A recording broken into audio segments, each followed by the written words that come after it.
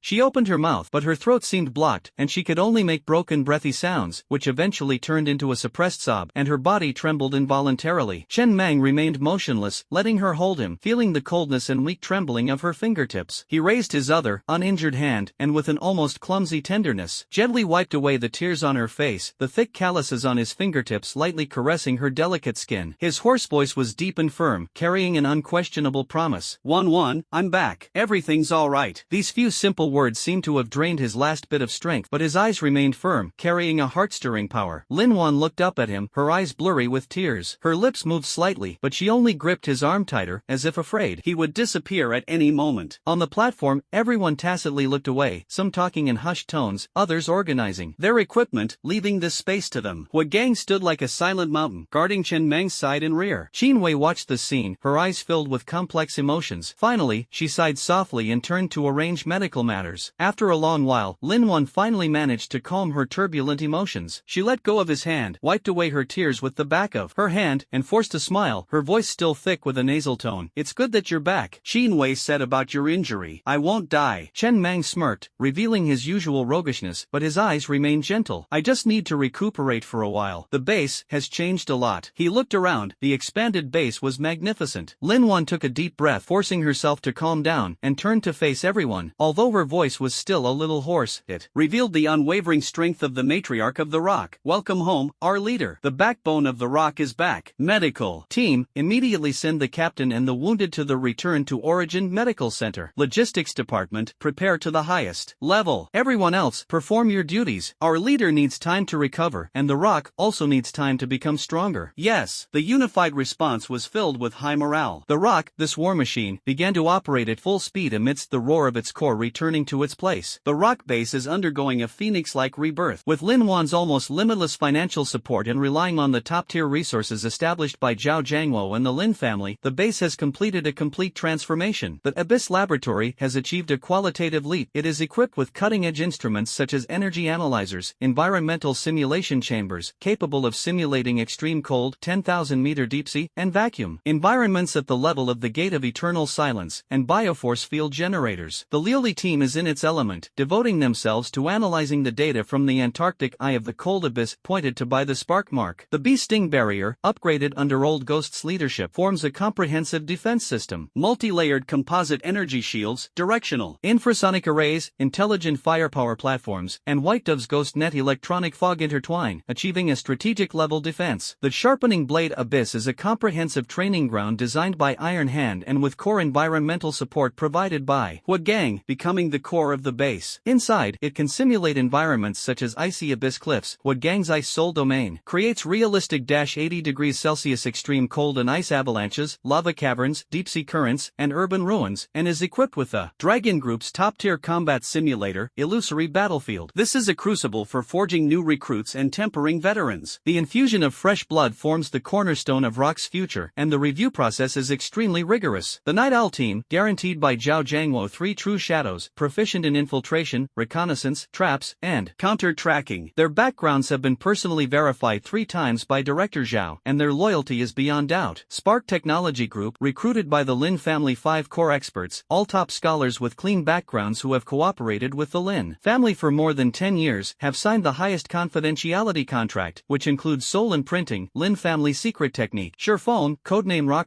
highly recommended by Colonel Mountain, resolute and brave, with a bold fighting style. He once fought alongside Chen Mang. Before joining, he underwent 3 rigorous interviews, one with Iron Hand, close combat suppression, one with Huaigang, extreme cold adaptation, and one with Qinwei, psychological assessment. The Ice Claw Squad, 12 members initially selected from base veterans and rigorously screened external elites, is undergoing a hellish elimination process in the Sharpening Blade Abyss, with only 6 remaining. Chen Meng's recovery was Pan Shi's top priority. He didn't rush things, but instead focused on a thorough recovery. Under the meticulous care of Qinwei and the Qingnong team at the Guiyuan Medical Center, combined with his own subtle guidance of the power of the star marrow, he underwent a complete restoration. The jagged crack on the core of the star marrow, nurtured by the continuous warmth of the fire seed energy, was now enveloped in gentle starlight, its edges no longer agitated. Each breath, each flow of power, became increasingly smooth and profound. His internal injuries also healed rapidly with the support of top-tier medicine and his own powerful vitality. The recuperation period was not dull. Lin Wan came almost every day, sometimes bringing carefully prepared medicinal meals, sometimes simply sitting quietly to the side handling Lin family affairs, or reviewing the Eye of the Cold Abyss analysis report sent by the Liuli team. She no longer hid her worries, her gaze often following Chen Mang's figure. Seeing his complexion gradually improve and the gloom between his brows slowly dissipate, Su Xiaoyu's spiritual perception became increasingly acute. She could clearly see the star marrow core within Chen Mang's body, which had once been on the verge of shattering, now resembling a star enveloped in a nebula, restrained yet powerful, with a warm, orderly radiance flowing from its cracks. This completely reassured her. "How are you feeling?" Lin Wan put down her tablet and watched Chen Mang complete a set of slow but steady recovery exercises on the specially designed gravity training device. "My bones are still slightly itchy, but I've regained a lot of my strength." Chen Mang took the towel she handed him, wiped his sweat, and took a sip of the warm herbal tea next to him. "This stuff is much better than the bitter medicine Qinwei prescribed." Lin Wan rolled her eyes at him. "You can't stop taking your medicine. Qinwei said you need at least another month before you can do high-intensity training." "Understood, Steward Lin." Chen Mang smiled, a rare occurrence, with a touch of roguishness. "Once I'm better, I'll personally bake you some chive pancakes to calm your nerves." Lin Wan blushed slightly, gave him a reproachful glare, but her eyes were full of tenderness and warmth. However, beneath the calm surface, undercurrents were surging. The Dragon Group's special envoy, Falcon, arrived as scheduled. He brought with him the rigidity and superiority complex characteristic of the Star Supervision Council, and immediately began gesturing and pointing fingers upon arrival. He questioned whether the extreme environment of the Sharpening Blade Abyss violated safety operating regulations and demanded that Huigang immediately cease using the area. Under the guise of standardized management, they attempted to forcibly conduct an official mental strength assessment and registration of Su Xiaoyu and restrict the frequency with which she could enter the core laboratory. They frequently requested access to the core laboratory's raw data logs and used a lengthy budget review process to delay the procurement of critical equipment, such as deep-sea pressure suits. Faced with Falcon's incessant compliance advice and bureaucratic style, Chen Mang interrupted his speech without hesitation during their third formal meeting. "Commissioner Falcon," Chen Mang's voice, though not loud, carried a chilling pressure. "Your predecessor, Harrier, used his identity to leak coordinates to the enemy, nearly burying the entire Rock Squad, including myself. His betrayal not only harmed the Dragon Group but also almost caused an irreparable tragedy." His gaze was sharp as he stared directly into Falcon's eyes. "Rock cannot afford a second Harrier. Your supervisory methods are full of distrust and cumbersome rules, which are incompatible with Rock's efficient combat preparation and life-or-death team atmosphere. This will not only fail to advance the mission but will also create division and sow the seeds of future problems." Team leader Chen Mang. Falcon's face flushed red, his tone filled with offended anger. "Watch your words. I am representing the Dragon Group and the Star Supervision Council in fulfilling my supervisory duties. My requests are entirely in accordance with regulations. You are resisting supervision." "Rules are rules, but people are flexible." Chen Mang stood firm, his tone resolute. "What Pan Shi needs isn't an inspector who nitpicks with a magnifying glass, but a partner who truly understands the needs of the front lines, can effectively integrate Dragon Group resources with Pan Shi's strength, and fights alongside us. The example of Hawk is right before our eyes. I cannot trust you, nor can I accept your methods of supervision. Please leave leave Panshur base immediately. I will directly Explain the situation to Lord Candle Dragon and strongly request that we replace you with a special envoy who truly understands Panshur and can fight alongside us. You're openly defying orders. The Dragon Group will never tolerate this. Falcon retorted angrily. Show them out. Chen Mang gave the order without further ado. Iron Hand's towering figure appeared beside Falcon like an iron tower, his icy gaze almost tangible. Although Hua Gang didn't release his domain, the chilling aura from the bloody battle in the abyss naturally emanated, seemingly causing the room temperature to drop several degrees. Under the undisguised hostility and expulsion of the Rock Corps members, Falcon could only angrily pack its things and leave. Chen Mang's tough stance naturally drew questioning from the Dragon Group's higher-ups. In the communication, one of the Dragon Group's senior members spoke with obvious dissatisfaction. Chen Mang, you've gone too far. Falcon Commissioner was simply performing his duties according to regulations. What you're doing is undermining the Dragon Group's authority. Chen Mang calmly responded, Sir, Harrier's traitorous act nearly led to the annihilation of the entire Panshur army and caused Fireseed 7 to fall into enemy hands. Panshur cannot afford a second internal betrayal. I am not resisting supervision, but I demand a special envoy who can truly integrate into Panshur, understand our fighting style, and provide effective support, rather than obstruction. This is related to the success or failure of the Tracing the Source operation, and even more so to the safety of all team members. If the Dragon Group insists on sending someone we cannot trust who will only create obstacles, then the risks of the Tracing the Source operation will increase exponentially. Please understand Panshur's position. After a moment of silence on the other end of the communication line, Candle Dragon's calm voice finally came through. Chen Mang's concerns are justified. The Hawk incident has had a terrible impact. The selection of the special envoy will be reconsidered. A few days later, a familiar Dragon Group standard transport plane landed on the platform. The figure walking down the gangway made Chen Mang pause slightly, and then a barely perceptible, slightly roguish smile appeared on his lips. She was still wearing her crisp Dragon Group uniform, her short hair neatly styled, her posture upright. However, the cold, scrutinizing look in her eyes had lessened, replaced by a more composed and capable air, even a hint of barely perceptible weariness. She approached Chen Mang, her standard military salute impeccable. Dragon Group Special Envoy Lin Yu, reporting for duty. My responsibilities include coordinating resource sharing between the Panshur base and the Dragon Group, ensuring logistical support for the Tracing the Source operation, providing tactical analysis and necessary medical assistance. Command of the operation rests with Panshur team leader Chen Mang. Her voice was clear and forceful, her gaze fixed directly on Chen Mang, her expression serious and businesslike. Chen Mang looked at his old friend, who had gone from being at odds with him to cooperating to working with him on a limited basis, and who had been through the battle between Wutong Lane and Seraphim together. He extended his hand and said in a steady voice, Welcome, Commissioner Lin Yu. Their hands clasped briefly before parting. But in the instant their eyes met, a barely perceptible hint of relaxation and understanding flashed in Lin Yu's eyes, and the corners of her mouth seemed to turn up slightly, fleetingly. You should be very familiar with Panshur's style of doing things, Chen Mang added. Lin Yu nodded slightly, her tone crisp, very clear. Efficiency first, results are king. I hope this cooperation will proceed smoothly. No further explanation was needed. This pragmatic, efficient, and mutually understood style was exactly what Panshur needed, and also the result Chen Mang had been striving for. Time slipped away quietly amidst the intense preparations. 1 month, 2 months. Within the sharpening blade abyss, in the simulated Eye of the Frost Abyss perilous situation, the last 6 warriors, their bodies covered in frost, muscles bulging, and eyes like a pack of hungry wolves, supported each other and roared as they broke through the simulated deep-diving defenses, reaching the finish line. Iron Hand shut down the environmental simulation, and Instructor Shifeng stepped forward, patting the lead warrior heavily on the shoulder. They were Ice Claws who had crawled out of hell. At the Return to Origin Medical Center, Chen Mang slowly finished his practice. He was shirtless, his well-defined muscles brimming with explosive power, and his once pale skin had regained its healthy luster. The crack on his star marrow core was now completely filled and enveloped by condensed starlight, transforming into unique patterns of flowing power, no longer menacing, but rather appearing more profound and restrained. He opened his eyes, a flash of brilliance appearing briefly, his aura as solid as a mountain, yet as vast as the starry sky. Recovery not only signified physical restoration but also meant an enhanced control over his power. In the central command hall of the base, before a massive holographic sand table, Chen Mang stood with his hands behind his back. Hua Gang, Taishou, Luli, Baigu, Lao Gui, and Shifeng stood solemnly on either side. Behind them were the 6 Ice Claw team members, who had endured hellish elimination to finally earn their codenames. Their eyes were sharp, their auras steady, like daggers drawn from their sheaths. Lin Wan, Qin Wei, Su Xiaoyu, whose mental strength was even more restrained and acute, Lin Yu, and others were also present. Cramp and Squad, returned to the team. Instructor Shi Feng's voice boomed. Rock solid, sharp blade, mission accomplished. The 6 soldiers roared in unison, their voices echoing through the dome. Chen Mang's gaze swept over the 6 resolute faces, and he nodded slightly. He didn't rush to announce the start of the campaign, but instead said in a deep voice, "The eye of the frozen abyss, the stronghold of the deep ones and the remnants of ravens, is a place of unpredictable danger." The warnings of star speakers still echo in our ears. Sharpening our blades on the rock for 100 days is not for momentary bravery, but to uncover the mystery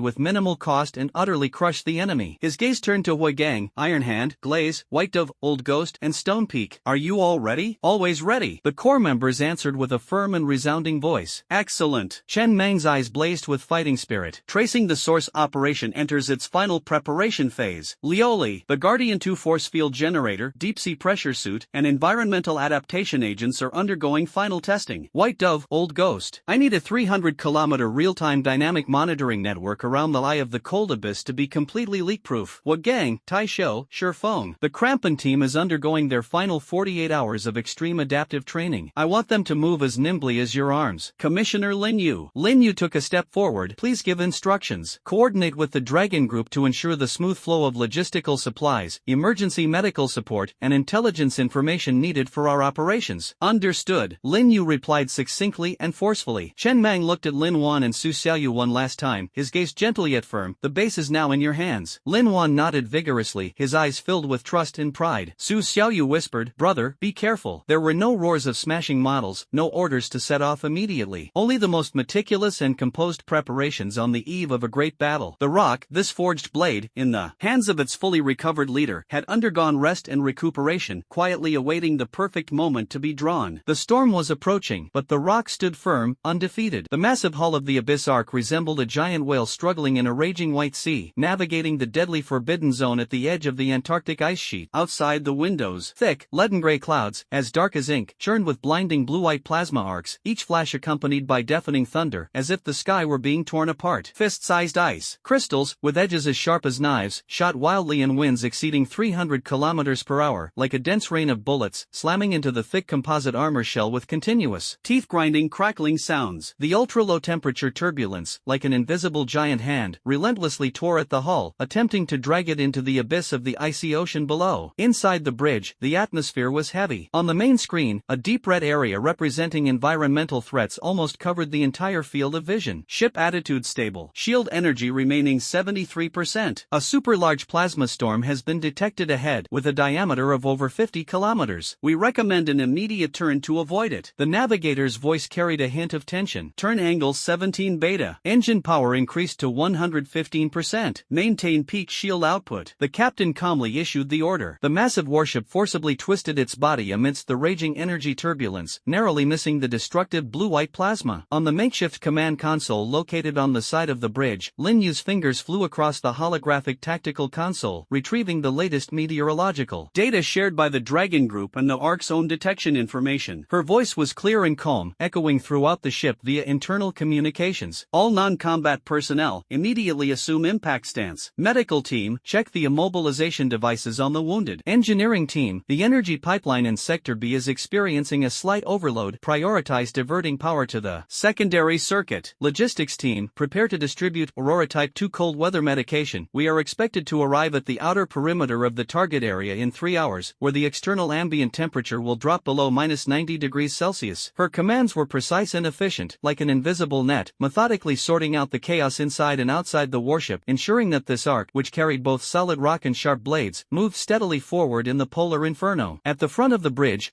Gang closed his eyes and concentrated, his mechanical prosthetic limb, covered in ice crystals, gently resting on the sensor interface of the main control panel. His spirit seemed to resonate strangely with the raging, frigid energy outside the ship. Outside the huge observation window of the bridge, there was a churning white chaos, but in Gang's perception, this chaos presented a cold vein. 37 degrees below port, 800 meters deep, a large, stealthy ice ridge is rising. 3 kilometers away, relative speed. Impact warning. Gang suddenly opened his eyes, his ice-blue pupils sharp as knives, his voice short and firm. Emergency evasive maneuver. Hard to port. Full power reverse thrust. The captain executed the order without hesitation. The ship tilted violently. Almost the instant the order was given, a massive ice ridge, as large as a mountain peak with edges, shimmering with a chilling blue light, grazed the port side, pierced through the ice mist, and shot into the sky. A perilous situation. Well done, Hua Gang, the captain said approvingly, wiping the cold sweat from his forehead. Deep within the ship, in a quiet chamber equipped with a soundproof field and temperature control system, Chen Mang sat cross-legged, his eyes slightly closed. The constant temperature jade talisman on his chest, engraved with intricate starfire and ice crystal runes, emitted a gentle, warm glow, a constant flow of warmth seeping into his body, nourishing his core star marrow. The turbulence and roar of the outside warship seemed to be shut out, becoming the sounds of another world. The vast star marrow power within him, like a sleeping galaxy, flowed steadily and profoundly under the guidance of the jade talisman's warmth and his own will. His aura was as solid as a mountain, yet contained a boundless, pent-up power ready to be unleashed. After 100 days of honing his skills, fully recovered, he was at his peak. Hours later, the Abyss Arc, like a battered warrior, finally broke through the last turbulent band of raging ice crystals and hovered above a relatively calm area covered by an endless white ice plain. Below lay the outer edge of the coordinates for the Eye of the Frost Abyss. Arrived at the periphery of the target area. External environment, temperature -92 degrees Celsius, wind force 7, visibility extremely low, the navigator reported. Release the hummingbird probe swarm, scan the preset shortcut passage. Chen Mang's voice came through the communication, steady and powerful. Dozens of fist-sized, disc-shaped probes, gleaming with a ghostly blue light, were ejected from the warship's hull and swarmed towards the ice field below like a bee. They released high-energy scanning beams that pierced through the thick ice and the pervasive ice fog. The Liuli team worked intently around the main control panel. A 3D model of the ice structure below rapidly formed on the holographic screen. Soon, a winding, relatively stable internal energy path, avoiding large ice fissures and energy turbulence zones, was clearly marked. Its path almost perfectly matched the so-called shortcut star map provided by the star speaker. At the end of the path, a massive, dome-shaped structure deep within the ice sheet emitted faint but unusual energy fluctuations, the entrance to what appeared to be a ruin. Channel scan complete. The path matches the star speaker's star map by 98.7%. No large energy traps or structural faults detected, Liuli quickly reported. However, the White Dove detected an extremely weak signal remnant in the middle of the channel. Spectrum analysis shows that it is mixed with the bioelectric wave characteristics of the deep ones and encrypted communication fragments of the Raven. The signal strength is extremely low, as if it was left behind a few days ago. Lin Yu immediately pulled up the relevant data, her brows furrowing slightly. Chen Mang, there are indeed traces of enemy activity in the passage, although no large-scale ambush has been found yet. Combined with the star speaker's warning, this shortcut is very likely part of a trap. I suggest abandoning this passage and replanning the route. Even if it takes a few more days, it's worth it. There was a moment of silence on the other end of the communication line, then Chen Mang's decisive voice came through. No, we'll take this shortcut. The enemy left traces precisely to make us suspicious, or to force us to take a more dangerous path. Since they've shown us the way, we'll follow it. Notify everyone, activate the constant temperature jade talisman, and enter level 1 combat readiness. Tai Shou and Shifeng, lead the ice claws to clear the way. Hua Gang, monitor the environment and be ready to provide support at any time. Lu, Li, Baigu, and Lao Gui, monitor the passage environment and all signal fluctuations. Lin Yu, coordinate from the center and ensure communication and medical support. Move out. As soon as the order was given, the heavy-duty hatch on the belly of the Ark slowly opened, and thick alloy-repelling cables were lowered. A biting wind, like the breath of a ferocious beast, violently rushed into the cabin, cold enough to freeze blood instantly. Iron Hand was the first to grab the cable, his towering frame sliding unhesitatingly into the churning icy mist below. Close behind was Instructor Shifeng and his 6 Ice Claw team members, their movements swift and agile, their eyes cold and sharp, like 6 unsheathed ice blades. Next came the technical team of Liuli, Beige, and Lao Gui, and finally Chen Mang and Hua Gang. Lin Yu remained at the Ark's command center, her eyes fixed on the life signals of each team member and the environmental data transmitted back. Stepping onto the solid ice of the shortcut ice valley, the biting cold, even through the most advanced polar combat suit and the activated temperature-regulating jade talisman, still pierced my bones like countless needles. The ice valley was deep, flanked by towering, ancient ice walls that shimmered with a ghostly blue light, resembling the clasped hands of a giant god. Only a sliver of gray sky remained overhead, obscured by icy mist. Deathly silence enveloped the valley, broken only by the howling wind that swept through it, a mournful wail like the wails of ghosts. The squad advanced in a defensive formation. Iron Hand and Stone Peak stood guard at the forefront, one on the left and one on the right, like gatekeepers. The 6 members of Ice Claw split into 2 groups of 3, providing cover for each other in rapid succession, their movements perfectly synchronized and silent, like ghosts gliding across the ice. Hua Gang was positioned in the middle, his ice crystal-covered mechanical prosthetic limbs hanging low, his ice soul domain sensing every change in his surroundings like invisible tentacles. Chen Mang was in the center, his gaze calmly scanning the surroundings. Liuli, White Dove, and Old Ghost Ghost followed closely behind, their detection instruments operating at full power. Upon reaching a relatively narrow area in the middle of the icy valley, a sudden change erupted from the dead silence. Without warning, Hundreds of fist-sized holes suddenly burst open inside the smooth, mirror-like ice walls on both sides. asterisk sizzle sizzle sizzle. Asterisk. Countless pale, high-pressure streams of liquid nitrogen shot out like fountains of death. These were not intended to directly harm the team members, but rather to unleash terrifyingly low temperatures upon contact with the air, creating a dense, milky, deadly ice mist with a temperature as low as -196 degrees Celsius. At the same time, a sharp, piercing infrasound buzz, powerful enough to disrupt the human sense of balance and nervous system, instantly filled the entire ice valley. Their vision was instantly swallowed by a white, icy fog. The biting cold relentlessly eroded the warm field created by the constant temperature Jade Talisman. The once solid ice surface beneath their feet was covered by rapidly freezing liquid nitrogen, becoming as smooth as a mirror. Several Ice Claw team members slipped and staggered. A crackling noise came through the communication channel. This is just the beginning. Click, click, click. Without warning, several cracks appeared in the ice beneath their feet. Immediately afterward, several high-speed rotating metal nets with sharp alloy serrations along their edges shot out from the cracks like predatory pythons, whistling through the air, hurtling towards the technical team in the middle of the group and Chen Mang and Hua Gang who were following behind. The nets covered a wide area and rotated at an astonishing speed. Once caught, one would be instantly shredded. Even more dangerously, an invisible energy disturbance field instantly spread out. It precisely interfered with the energy core of the constant temperature Jade Talisman, causing the warm current maintaining body temperature to immediately become turbulent and weak. A bone-chilling cold surged in like a tidal wave. At the same time, the communication channel was completely drowned out by intense electromagnetic noise, and the team was instantly cut off into an isolated island with no way to contact each other. This is a trap, insidious, deadly, and intricately linked. Its purpose is to create chaos, divide the ranks, weaken resistance, and ultimately reap the rewards. This is exactly the Shepherd's modus operandi. However, the Rock Squad is a blade forged in hell. The chaos lasted for less than a second. Domain, condensate. Hua Gang's voice was as cold as striking iron. He took a step forward, and his mechanical prosthetic limb, covered in ice crystals, plunged into the ice surface. Centered on him, a 10-meter radius, Ice Soul Domain instantly expanded at full power. Within the domain, the terrifying jet of liquid nitrogen that had been spraying out seemed to have encountered an invisible barrier and an absolute ruler. Upon contact with the domain, its speed suddenly decreased, and its form changed. It was no longer a deadly jet of low temperature, but instead rapidly condensed and froze, turning into harmless, fluttering snowflakes of ice crystals. At the same time, the power of the domain forcibly stabilized the mirror-like ice layer covered in liquid nitrogen beneath his feet, instantly transforming it into a rough ice surface with extremely high friction. Iron Hand's roar rang out almost simultaneously. Facing the oncoming alloy serrated net, he didn't dodge, but instead charged straight at the densest one. The high-frequency vibrating gauntlet burst out with a blinding blue light, carrying an aura of tearing everything apart, and fiercely grabbed at the core of the spinning net. Clang, clang, clang, sizzle. The ear-piercing sounds of metal clashing and tearing echoed continuously. Sparks scattered like fireworks. With overwhelming strength and the astonishing destructive power of its gauntlets, the Iron Hand had actually torn a huge gap in the incredibly tough alloy net. The broken, serrated chains hung limply like dead snakes. 3 o'clock. Ice wall hole. Focus fire. Instructor Shurfeng's roar pierced through the icy mist. He steadied himself instantly as he slipped, his blaster immediately locking onto the hole in the ice wall still spraying liquid nitrogen. The Ice Claw team members reacted with lightning speed, pulling up their fallen comrade. The 6 of them, like precise killing machines, relied on the instantly stabilized ice surface and the brief gaps in vision created by Hua Gang's domain to unleash a furious beam of energy from their blasters. Precise shots, like surgical scalpels, instantly blocked most of the exposed spray holes. Guardian field, deploy. Lioli's voice was urgent, but the controller in her hand had already been pressed. Whoosh, a pale blue hemispherical energy field rapidly expanded around her, tightly enveloping the technical team and nearby Chen Mang and Hua Gang. Although the field fluctuated violently under the energy disturbance, flashing with light, it successfully isolated most of the invisible energy field interfering with the constant temperature. Jade Talisman and communications. The biting cold was greatly reduced, and the piercing noise in the communication channel was noticeably lessened. In just a few seconds, the insidious and deadly series of traps was forcibly torn apart and dismantled thanks to the efficient, tacit, and all-out efforts of the Rock Squad. The icy mist still lingered, but the chaos had been suppressed. Just as the trap was broken and everyone's minds began to settle down, hiss, roar, a low, eerie roar, accompanied by the dull hum of machinery, echoed from the churning icy mist deep within the valley. Immediately following, heavy footsteps and the cracking sound of ice being being crushed grew louder as they approached. At the same time, a massive, fragmented, eerie blue energy star map suddenly lit up atop the icy valley dome. The star map slowly rotated, emitting a cold, eerie glow that illuminated the pervasive icy mist below. A cold, metallic, synthesized electronic voice, through some unknown means, clearly echoed in everyone's ears, like the whisper of death. "Welcome to the shepherd's pen, lost lambs. Struggling will only make the flesh and blood more delicious." Ice mist surged, shadows loomed heavy. The twisted figures of the Deep Ones, along with the raven-modified frost golems covered in ice armor with red glowing eyes, surged forth from the depths of the icy valley like a tide, illuminated by the chilling light of the star map. The first battle erupted fiercely amidst the ruins of traps and the eerie projection of the star map. Chen Meng stood at the edge of the pale blue guardian force field, his gaze piercing through the pervasive icy mist as he coldly watched the approaching enemies. He slowly raised his right hand, and in his palm, a deep star blue light quietly ignited, pure white flames burning silently. A starflame blade, condensed to the point of being almost tangible, slowly took shape amidst the icy chill and killing intent. Its sharp edge pointed directly into the depths of the icy valley. A chilling proclamation echoed through the icy valley like a death knell. The thick icy fog was further clouded by ice shards blasted from the Deep One's diggers, and the heavy footsteps of the raven frost golems. The shadow of death, accompanied by screams and mechanical hums, surged forth from the depths of the icy valley. "Charge!" Iron Hand roared like thunder, instantly igniting the fighting spirit of the rock. The battle suddenly erupted in the narrow icy valley. The environment was extremely harsh due to the domain maintained by Hogan, the enemy's energy surges, and the constantly falling ice spikes. A deadly threat from beneath the earth, several giant pangolin-like diggers, covered in slimy scales, burst through the ice. They opened their mouths, filled with sharp teeth, and sprayed large plumes of ghastly green corrosive slime at the technical team and the protective force field of the glass. The slime emitted a pungent stench, and even the air itself seemed to sizzle from the corrosion. A steel torrent, more frost golems, clad in thick, dark blue ice armor, their eyes gleaming crimson. Ignoring the smooth ice and the bitter cold, their heavy metal feet shattered the ice. Like mobile fortresses, wielding massive metal fists or chainsaw weapons covered in ice crystals, crushing towards the squad head-on. Fearless and with precise, mechanical movements. Ice claws, left flanking digger, molten mine, lurid deeper. Instructor Shurfang's voice remained clear amidst the chaos. One of the Ice Claw's team members, codenamed Pangolin, immediately threw a flashing red molten mine at the feet of a digger that had just emerged from the ground on the left, while simultaneously retreating swiftly. Boom! Buzz! A burst of intense white light and shockwave erupted in the confined space. The digger was thrown over by the explosion, its carapace shattered, and it let out a shrill scream. The explosion collapsed the structure above the ice hole it had drilled out of, and large chunks of solid ice crashed down, pinning down half of another digger that was about to emerge. "Good," Shurfong praised, firing his explosive gun in quick succession, accurately hitting the knee joint of a puppet whose movements were slowed by the blast wave. On the other side, 3 members of the Ice Claw team, Razor, Hawkeye, and Bastion, were using a depression in the ice wall to withstand the onslaught of 3 frost golems. The golem's ice armor was exceptionally hard, limiting the effectiveness of the blaster's beam. Razor, ice wall bounce, target puppet's neck connection. The sniper codenamed Eagle Eye calmly gave the order, and at the same time, he accurately hit the sensor on the face of a puppet, temporarily blinding it. Razor understood immediately, rolling to dodge the descending ice fist and firing a high-speed armor-piercing bullet from its railgun. The bullet didn't hit the puppet directly, but instead struck the smooth ice wall to its side and rear, bouncing off at an extremely tricky angle. The ricocheting armor-piercing projectile, as if guided by eyes, precisely pierced the gap between the ice armor on the neck and the torso of a puppet from the side. Sparks flew. The puppet's head tilted instantly, and its movements faltered. "Barrier!" Hawkeye shouted. The barrier, which had been poised to strike, charged out like a bull, its specially designed armor-piercing ramming device slamming into the puppet's unbalanced chest. Snap! Boom! The ice armor shattered, and the metal torso twisted. The puppet was sent flying by the violent force, crashing into another one charging from behind. The 3 coordinated their attacks flawlessly, instantly dissipating the localized pressure. Huo Gang was in the center of the battlefield, under immense pressure. He not only had to maintain the stability of the ice surface of his domain and withstand some of the energy impact, but he also had to deal with attacks coming from all directions. A frost golem broke through the barrage of fire, its massive, ice crystal-covered metal fist slamming towards his head with a vicious gust of wind. "Get lost!" Huo Gang's eyes flashed with a cold light. The mechanical prosthetic limb covered in ice crystals did not take the hit head-on, but instead plunged into the ice beneath his feet. The ice soul domain erupted with violent power. Centered on him, the ice mist within a 15-meter radius no longer posed an obstacle, but was forcibly summoned, compressed, and condensed by the power of the domain. A huge arc-shaped ice wall, half a meter thick and shimmering with a cold blue light, rose from the ground out of thin air, blocking the iron fist like a giant shield. Ice shards flew everywhere. The ice wall trembled violently, cracks spreading across its surface, yet it remained incredibly resilient and unbroken. At the same time, Hua Gang's domain power shifted. Once more, countless sharp ice spikes instantly erupted from the surface of the ice wall, like blooming deathly ice lotuses, fiercely piercing towards the frost puppet that was within arm's reach. Although the ice spikes failed to completely penetrate the puppet's thick ice armor, the strong impact and extreme cold instantly slowed its movements, and thick white frost condensed at its joints. Puff puff puff puff. Iron Hand transformed into a meat grinder on the battlefield. He faced the two frost golems charging head-on without fear. His high-frequency vibrating gauntlets erupted with blinding blue light, accompanied by a sharp tearing shriek as he fiercely grabbed at the giant ice crystal fist swung by one of the golems. Clang, crack, the ear-piercing sounds of metal scraping and shattering echoed across the battlefield. Hard ice crystals shattered instantly before the vibrating gauntlets, like fragile glass. The Iron Hand, with its hook-like fingers, forcefully gripped the puppet's metal wrist joints and pulled hard. With a sickening metallic screech, the puppet's entire wrist, along with its ice armor, was violently ripped off by Iron Hand. Sparks flew from the severed end, and freezing liquid gushed out. The puppet, now without its arm, lost its balance and was kicked in the chest by Iron Hand. The thick ice armor caved in, and the massive body crashed to the ground. Another puppet's chainsaw swept across, but Iron Hand dodged it with ghostly agility, his gauntlet leaving afterimages as he slammed it down hard on the puppet's knee joint. The joint protection device shattered instantly. The massive puppet lost its balance and crashed to its knees. Iron Hand leaped up, its gauntlet piercing the energy pipeline hub at the back of its neck like a blade. The crimson light extinguished instantly. Chen Mang did not immediately join the core battle. He stood like a pillar of strength at the edge of the glazed guardian field, his starfire blade emitting deep star blue and pure white flames, his gaze calmly sweeping across the entire battlefield. Only when a thick, corrosive viscous liquid sprayed from the side, aimed directly at Glazed and Old Ghost who were operating the equipment, did he finally move. With a flash, Chen Mang appeared in the path of the splattering slime as if he had teleported. The starfire blade silently drew a beautiful arc. There was no violent collision, nor any energy explosion. The foul-smelling, corrosive green slime, upon touching the purifying white flames flowing from the edge of the starfire blade, seemed to have met its nemesis. The slime hissed mournfully, evaporating and purifying in large quantities, dissipating into harmless blue smoke. The blade, undeterred, continued its momentum, slashing towards the digger that had been spraying the slime. A condensed streak of star blue light swept past. The digger's tough scales were silently sliced open like a hot knife through butter. No blood flowed from the wound. Instead, the intense heat instantly melted and carbonized it into a charred black. The massive body stiffened for a moment, then crashed to the ground, its life force rapidly dissipating. Chen Mang frowned slightly, a familiar yet faint throbbing pain emanating from the core of his star marrow. This was his first real-world application of the power since his recovery, and its effectiveness and control far surpassed anything he'd used before. However, the pure purifying power had also taken a heavy toll on him. He immediately withdrew his power, the starfire blade's brilliance diminishing as he shifted to a more energy-efficient defensive stance, protecting the technical team from stray bullets and ice spikes. Inside the command node of the Abyss Arc, Lin Yu's eyes were as sharp as a hawk's, fixed on multiple screens, real-time battlefield images, team members, vital signs, environmental energy readings, and the Shepherd star map projection that hung high in the Ice Valley Dome, emitting a ghostly blue light. A cold, synthesized electronic voice occasionally rang out, like the whisper of a venomous snake, precisely delivering psychological interference and tactical taunts. Weak firepower on the left, that big guy, referring to Iron Hand,